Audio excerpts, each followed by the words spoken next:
हाँ जी, का हाल बा। स्वागत बा आपके विशाल फैशन शोरूम में। आज हम फिरो आ गइल बाटी आप खातिर लेके बेहतरीन एकदम साड़ी के क्वालिटी जोने के हम दिखावत बाटी और आप बताएं कमेंट में कि कैसन लगत बा साड़ी। ये देख सकी ना, ये तरीके के जाल वर्क पे नेट के साड़ी आयल बा भाई। टोटल डायमंड वर्क के काम होए वाला बा। आप देख सकी ना, एकर बॉर्डर कटिंग बॉर्डर मतलब पूरा एकदम जाल वाला काम होए बा। क्वालिटी बहुत एवन होए वाली बा साड़ी के। एक तरीके की हई साड़ी देख ली। आजकल राजस्थानी पैटर्न मल्टी वर्क पे इंस्टाग्राम के ट्रेंड आप लोग देखत होगा का बा।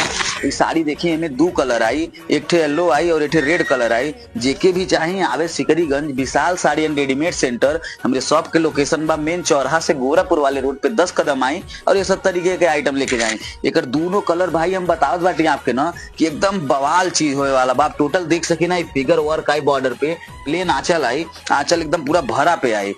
और एक साड़ी आप हई देखी ब्लैक कलर के डिमांड भाई गाँव में ना ही शहर में हर जगह बहुत ज्यादा।